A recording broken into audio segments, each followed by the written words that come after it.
The portrait hung in the Massachusetts Historical Society for nearly 2 centuries before anyone noticed what lay hidden in its shadows. Painted in 1808 by an itinerant artist traveling through the prosperous estates north of Boston, the oil painting depicted 2 young girls seated together in an ornately furnished parlor. The scene appeared to celebrate an unlikely friendship in the newly independent American nation.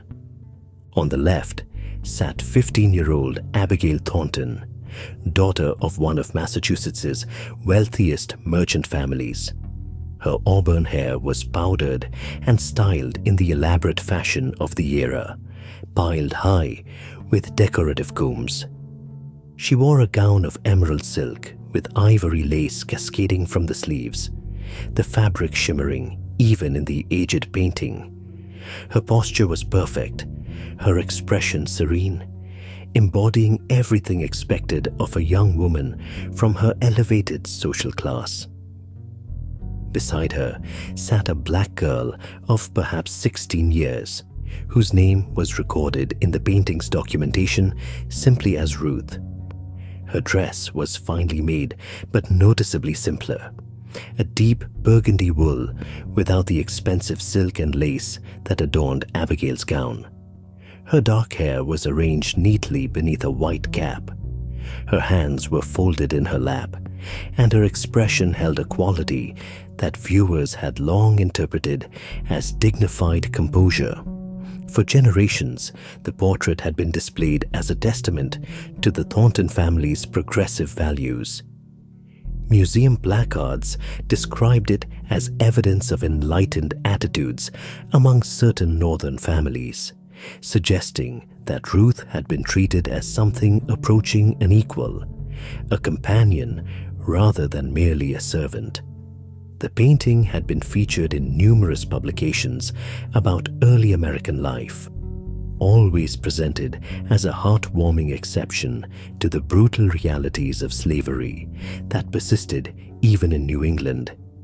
It was Dr. Margaret Foster, a specialist in 18th century American art, who finally saw what others had missed. During a routine conservation assessment in 2019, she examined high-resolution digital scans of the portrait taken to document its condition. As she zoomed in on various sections, studying brushwork and pigment degradation, her cursor moved across the lower portion of the image, where the folds of Ruth's dress pooled around her feet. Something metallic caught the light in the scan, barely visible beneath the hem. Margaret adjusted the image settings, enhancing contrast and clarity. What emerged from the shadows was unmistakable: an ornate metal band encircling Ruth's ankle, decorated with what appeared to be gilt scrollwork and small colored stones. At first glance, it might have been an anklet, a piece of jewelry. But as Margaret examined it more closely, she could see the thickness of the metal, the way it fitted tightly against the skin, and most tellingly, a small but distinct keyhole mechanism partially obscured by decorative elements. The discovery sent Margaret immediately to the archives, but what she found there would prove far more disturbing than a simple restraint. The Thornton family papers had been donated to the Historical Society decades earlier, comprising business ledgers, correspondence, and personal journals spanning several generations. Margaret spent days combing through brittle pages, searching for any reference to Ruth or the circumstances depicted in the portrait. What she discovered would shock the historical community and force a complete reassessment of one of New England's most respected founding families. The Thornton family wealth derived from maritime trade and textile manufacturing. Samuel Thornton, Abigail's father, owned several merchant vessels and maintained business connections throughout the Atlantic world. His wife, Catherine Thornton, came from an equally prominent family and was known for hosting elaborate social gatherings at their estate. But buried in the family's private correspondence were hints of something far darker than anyone had suspected. In Catherine Thornton's personal correspondence from 1807, Margaret found the first disturbing clue. A letter to her sister in Philadelphia discussed not just Abigail's isolation, but a mysterious illness that had befallen the girl. Catherine wrote cryptically of Abigail's troubled nature, her inappropriate attachments, her refusal to accept the company of suitable young men from prominent families. The letter's language was coded, carefully worded to avoid explicit statements, but the implications were clear to anyone familiar with the era's attitudes toward female sexuality and propriety. The solution appeared in the family's account books from later that same year, but it was accompanied by something Margaret had never seen before in historical records. An entry recorded the purchase of an enslaved girl, age 14, for the sum of £120. But noted in the margin was a physician's bill for a consultation regarding what was euphemistically termed domestic arrangements for managing a daughter's unnatural inclinations. Margaret's hands trembled as she continued reading. Catherine's subsequent letters to her sister revealed a scandal that the Thornton family had desperately tried to conceal. Abigail had been discovered in a compromising situation with the daughter of another prominent family. In 18th century New England society, such relationships between women were considered evidence of moral corruption, mental derangement, or demonic influence. The Thornton family had acted swiftly to suppress any rumors, withdrawing Abigail from society and seeking a solution that would correct what they viewed as her deviant behavior. The purchase of Ruth was not simply to provide companionship. It was part of a calculated program designed to redirect Abigail's affections toward what the family considered an appropriate target, someone who could never threaten the family's reputation because she had no social standing, no voice, no power to expose what was happening within the Thornton household. A series of letters between Catherine Thornton and a Boston physician revealed the horrifying scope of the arrangement. The physician, whose name appeared in several medical texts of the era, had developed theories about correcting female deviance through controlled exposure and psychological manipulation. He advised the Thornton family to acquire a young enslaved girl who could serve as a focus for Abigail's attachment, but one who could be completely controlled and, if necessary, removed without scandal. The decorative ankle restraint was not merely to prevent Ruth from escaping. Catherine's correspondence made clear that it served a dual purpose: physical control and psychological reinforcement. Abigail was to understand that her attachment to Ruth, while tolerated within the private confines of their home, was fundamentally based on ownership and power. The restraint reminded both girls of their true relationship, preventing Abigail from developing the kind of equal partnership that had caused such alarm with the other girl. Margaret discovered entries in Catherine's journal that detailed the systematic way Ruth was used to manage Abigail's behavior. When Abigail resisted attending social functions with eligible young men, Ruth was confined to a locked chamber for days.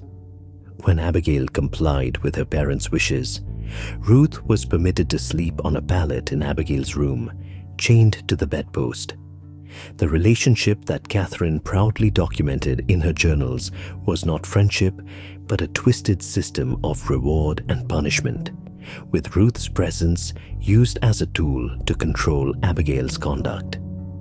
Most disturbing were Catherine's observations about the nature of Abigail's attachment to Ruth.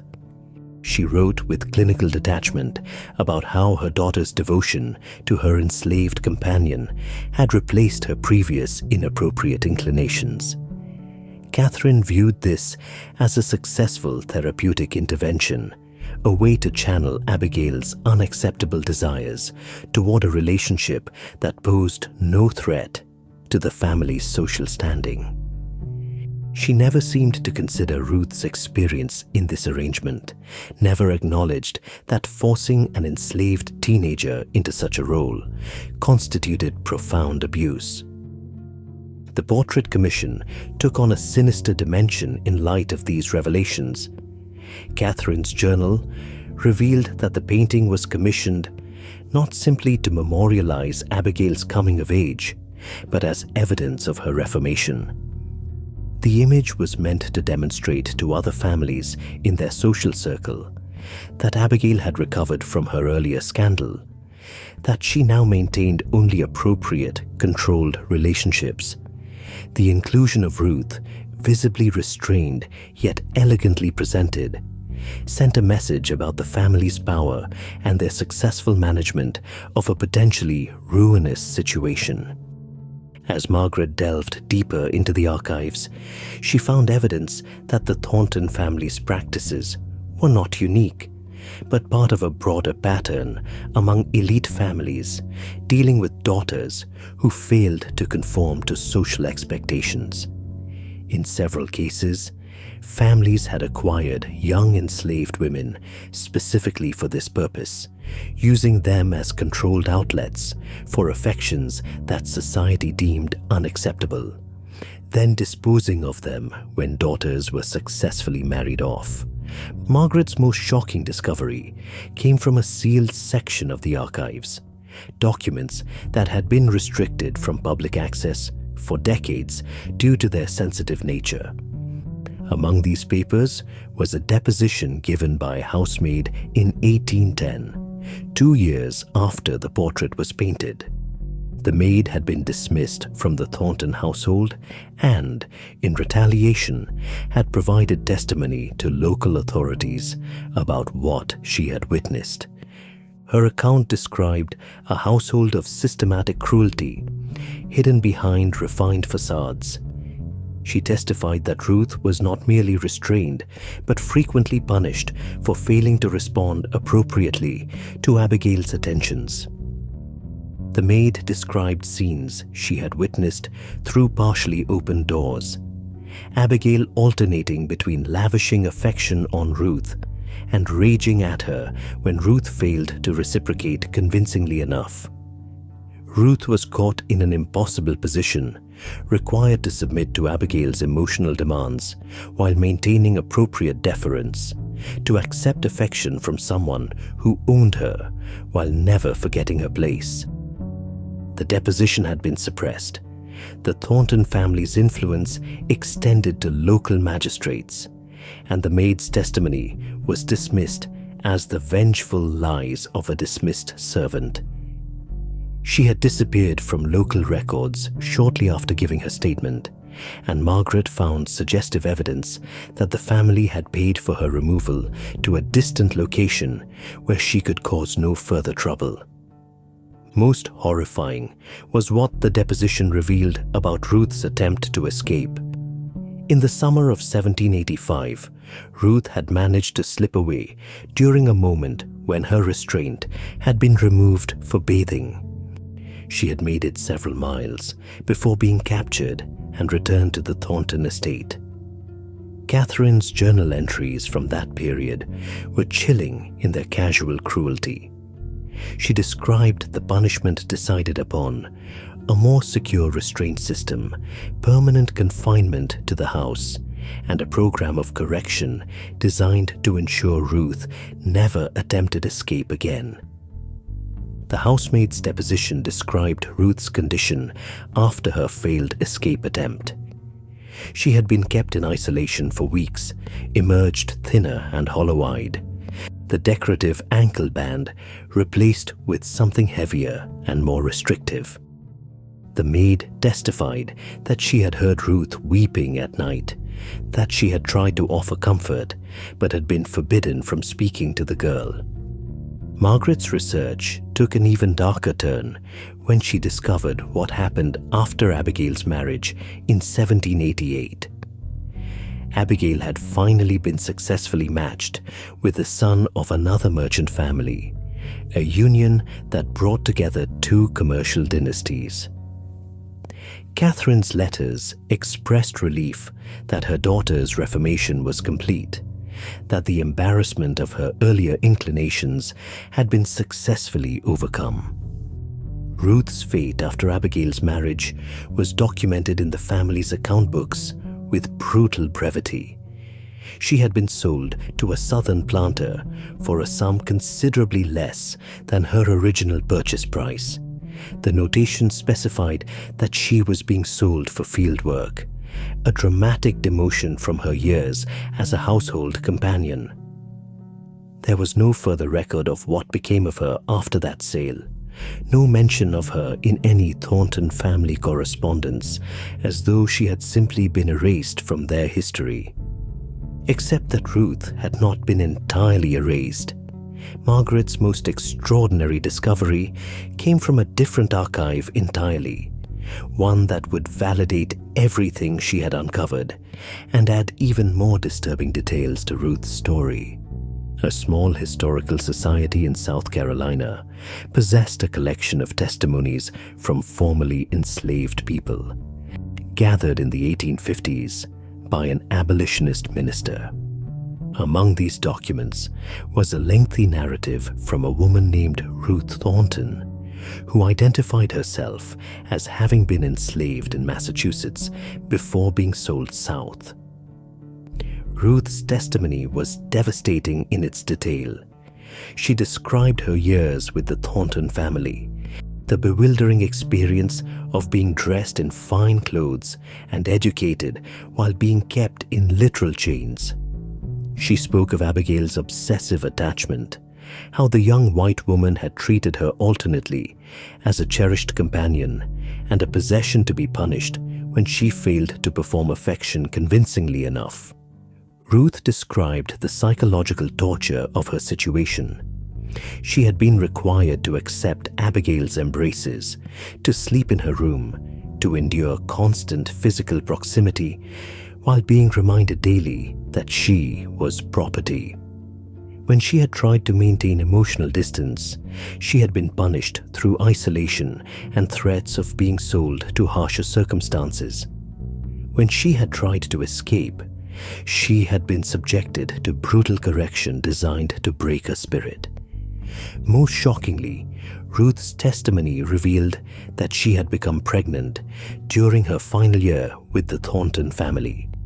She did not explicitly name the father, but the implications were clear. When her condition became apparent, the family's physician had provided substances to end the pregnancy. The procedure had nearly killed her and had left her unable to bear children thereafter.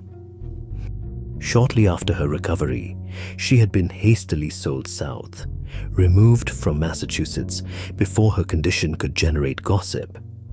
Ruth's testimony expressed neither bitterness nor anger, but rather a profound weariness with the cruelty of a world that had allowed such things to happen. She spoke of how she had been used as a tool to manage Abigail's behavior, how her body and emotions had been treated as property to be manipulated for the Thornton family's convenience. She noted the bitter irony that the portrait depicting her and Abigail together, which she had learned still hung prominently in the family's estate, was celebrated as evidence of enlightened treatment when it actually documented her captivity and exploitation. Margaret sat alone in the archive reading room. Ruth's testimony spread before her, and wept for the first time in her professional career. The full scope of what the portrait documented was almost too terrible to comprehend. It was not simply a record of slavery, but of a young girl systematically exploited to manage another girl's sexuality, her body, and emotions weaponized in the service of maintaining a family's reputation. The publication of Margaret's findings created a firestorm in academic circles and beyond. The Thornton family's descendants, still prominent in Boston society, initially threatened legal action to prevent the research from being published. They argued that Margaret was defaming their ancestors based on questionable interpretations of historical documents. But the evidence was overwhelming and meticulously documented. Margaret had contemporaneous letters, account books, physicians' bills, legal depositions, and most importantly, Ruth's own testimony describing her experience. The Thornton family's threats of litigation quietly evaporated as the full scope of the documentation became clear. The Massachusetts Historical Society organized an exhibition around the portrait that would become one of the most controversial and heavily attended displays in the institution's history. The painting was presented alongside excerpts from Catherine Thornton's letters and journals. The physician's correspondence outlining his theories of correcting female deviance, the suppressed housemaid's deposition, and most powerfully, Ruth's own words describing her years of exploitation. The exhibition did not shy away from the sexual dimensions of the story.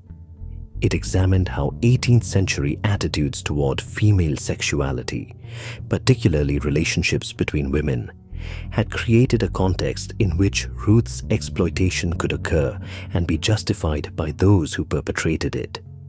It explored how slavery enabled the Thornton family to use Ruth's body and emotions as tools of control without consequence, how her status as property meant she had no recourse, no protection, no voice that would be heard. The decorative ankle restraint, which Margaret had initially viewed as the portrait's hidden secret, became understood as merely the most visible symbol of Ruth's captivity. The true restraints had been far more comprehensive, encompassing every aspect of her physical and emotional existence during those years.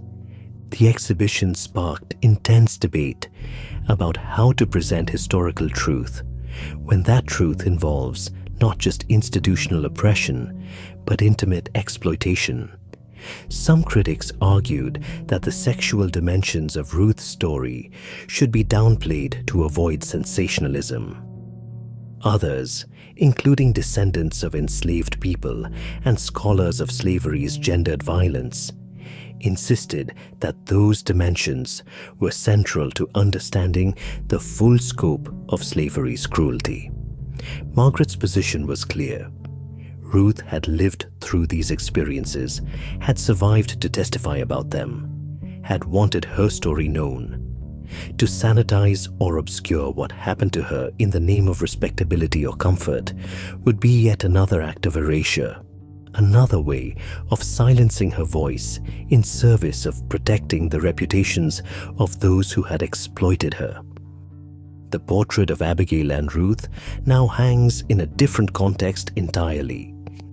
Visitors no longer see a heartwarming image of cross-racial friendship, but rather a document of exploitation, control, and the devastating intersection of slavery, female sexuality, and family reputation in 18th century New England. The decorative chain around Ruth's ankle tells part of the story, but the full truth lies in understanding what that chain represented.